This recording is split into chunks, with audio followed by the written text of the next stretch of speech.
a memory, one that I will never forget, began with my pre-Shabbat ritual to take a last look at my email on Friday afternoon. And so it was on January 27th, 2012. When my inbox showed an email from my longtime friend and colleague, Richard Agler, I assumed that he had written about his forthcoming visit to Pittsburgh the following week. Rich had recently retired as founding senior rabbi of Congregation B'nai Israel in Boca Raton, and he was coming to Pittsburgh to scratch his longtime itch of attending Groundhog Day in Punxsutawney and then spend Shabbat with us and as a guest speaker here at Temple Emmanuel. His wife Mindy also planned to join us for Shabbat.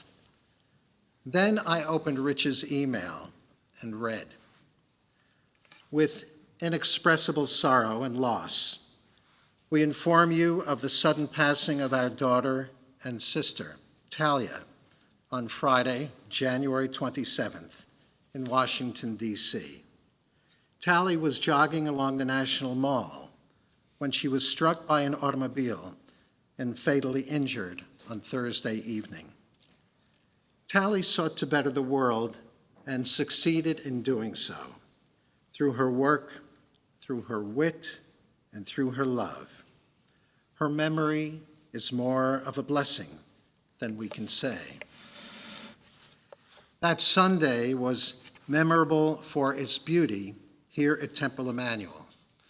Noah Bendix-Balgley, the 28-year-old first violinist and concertmaster of the Pittsburgh Symphony Orchestra, performed here in the sanctuary, hailed by the Pittsburgh Post-Gazette as Pittsburgh's premier musical event of the year. That Sunday was memorable for Alice and me for its crushing sadness. We were in Washington, D.C., attending a memorial service for Tally Agler at Temple Sinai, where she had worked while a student at American University. Afterward, Alice and I joined the Agler Shiva Minyan in a family member's home in Bethesda. Rabbi Agler did finally speak here at Temple Emmanuel on Slichot and that Shabbat in 2017. If you were here, you'll remember his compelling talk of how he and Mindy turned their devastating loss into heartwarming legacies. Organs donated from Tally's otherwise fit and healthy 26-year-old body saved 5 lives. Moreover, a girls' rescue and rehabilitation shelter in Nairobi, Kenya, where Tally interned while a student at AU, was renamed in Tally's memory. Rich and Mindy also established a fund bearing Tally's name to support the school. My friend Rich has an adventurer's heart. Among his feats, he captained a sailboat voyage for his family from Key Largo westward along the Florida Keys to the Dry Tortugas and then back, more than 300 miles altogether. Half the voyage crossed the open sea, precisely where Hurricane Ian recently roared to Category 4 before slamming into Florida's west coast. But Tally's death, so senseless and so sudden, was like a Category 5 hurricane, day after day after day, in Rich and Mindy's lives. Each had to rebuild his or her own life from the devastation. Who can say whose task was harder, Mindy's as a licensed mental health counselor, or Rich's as a rabbi, theologian, and pastor? In time, and with a modicum of healing, both chose to help others and thereby help themselves. Mindy resumed her practice. Rich chose writing. Rich wrote a book, The Tragedy Test, subtitled Making Sense of Life-Changing Loss, A Rabbi's Journey. I reviewed the tragedy test for the Pittsburgh Jewish Chronicle as the first anniversary of the Tree of Life attack approached. As Pittsburgh is well acquainted with tragedy, so too is Temple Emmanuel. So sadly and so recently in 5782. Let me quote a passage from my review. Like Jacob's wrestling match at Penuel, the face of God, the tragedy test is Rich's wrestling match with a God worthy of belief in the face of young, talented, and beautiful Tally's tragic death. The book is divided into 3 parts: the challenge, response, and acceptance. Where Harold Kushner's When Bad Things Happen to Good People dealt with the quandary of believing that God is either all-powerful or all-loving, ultimately opting for all-loving. Part 1 of the tragedy test, the challenge, delves more deeply not only into the complexities of such quandaries, but also into various pastoral pablums that people are often spoon-fed following tragedy, including my least favorites. Everything happens for a reason, and God doesn't give us more than we can handle. One by one, Rich dismisses them as unacceptable. The tragedy test, parts 2 and 3, response and acceptance, then offer answers that satisfy mind and soul, while acknowledging that no answer will ever fully satisfy the heart. As God passes the tragedy test, God helps us surpass ours. The tragedy test was Rich's first literary effort to reconcile tragic fate with religious faith. For his second effort, Rich sought the assistance of Rabbi Rifat Sansino, who has authored, co-authored, or edited such books as Finding God, The Many Faces of God, and What Happens After I Die. Together, Rich and Rifat invited 27 rabbis, Reform, Conservative, and Reconstructionist, to write essays for an anthology based on the theme and under the title, A God We Can Believe In. According to the old quip, 2 Jews, 3 opinions, you can imagine that the opinions of 27 rabbis vary widely.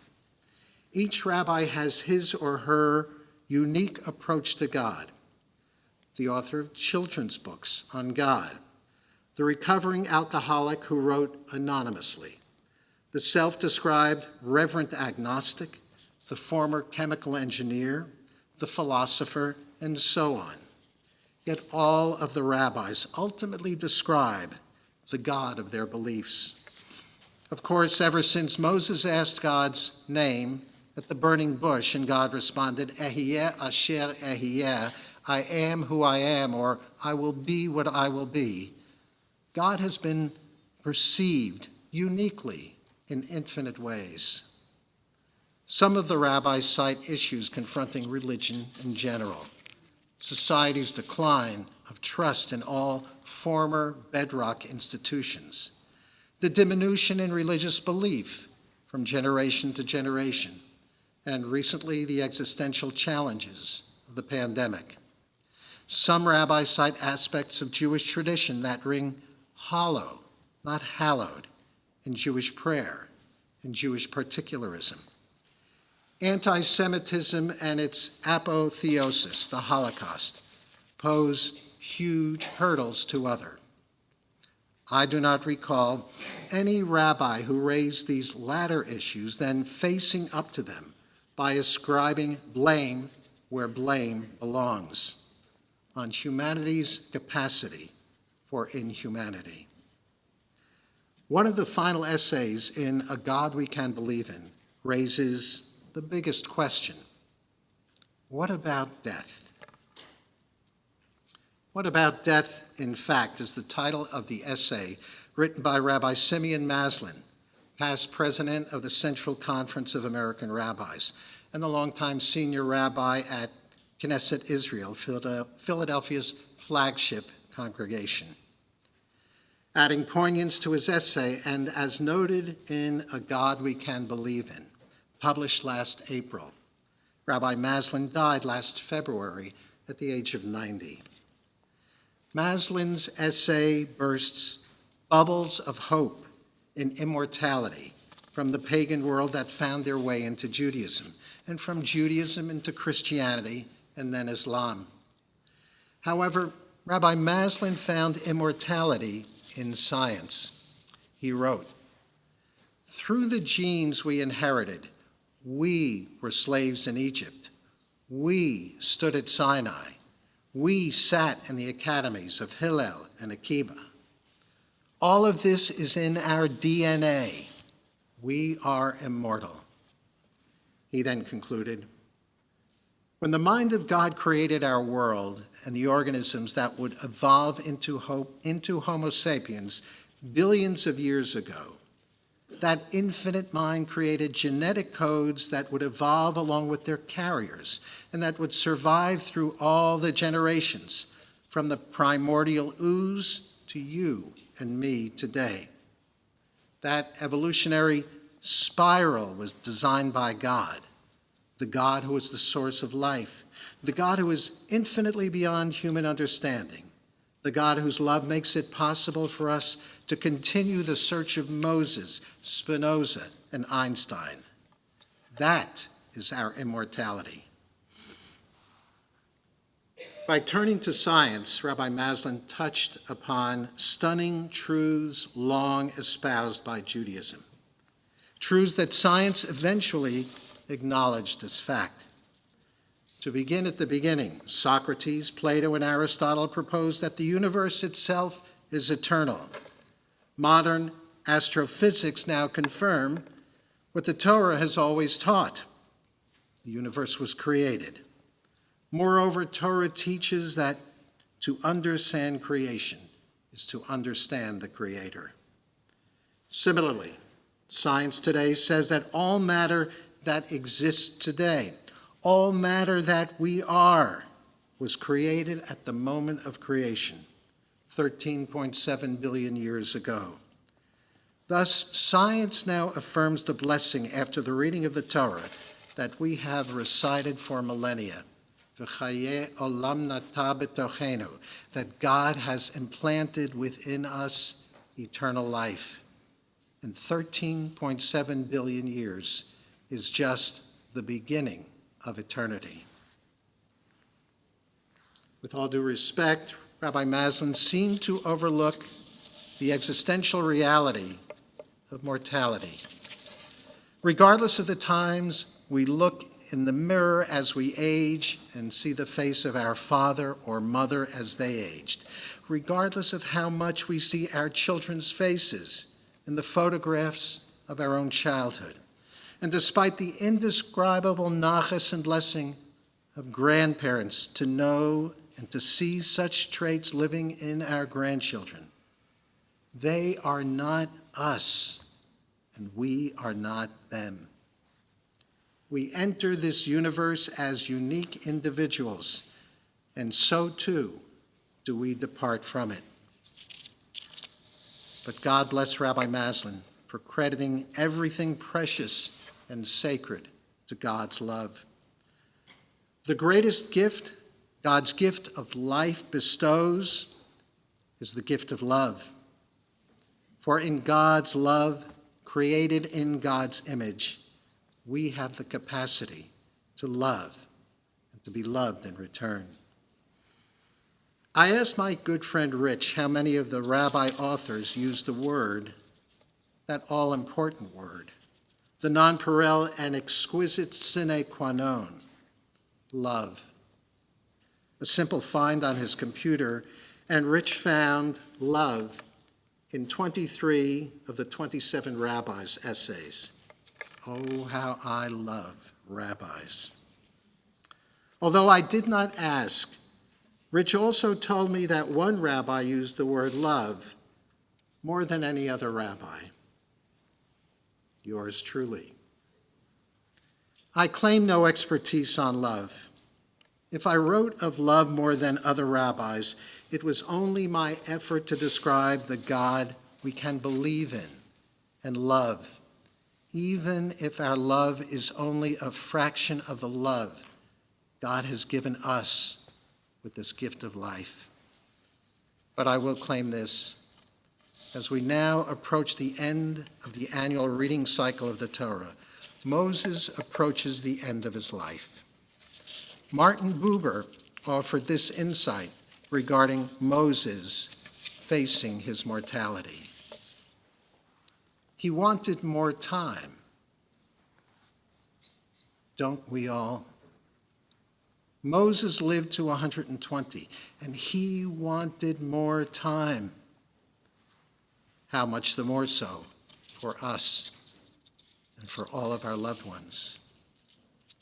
Despite our prayers affirming eternal life, despite the promises from our prophets of resurrection, the visions of our mystics of reincarnation, and the glimpses we ourselves may have that life is far more than what meets the eye, something beyond our mind's comprehension, but somehow vibrant within our heart and soul.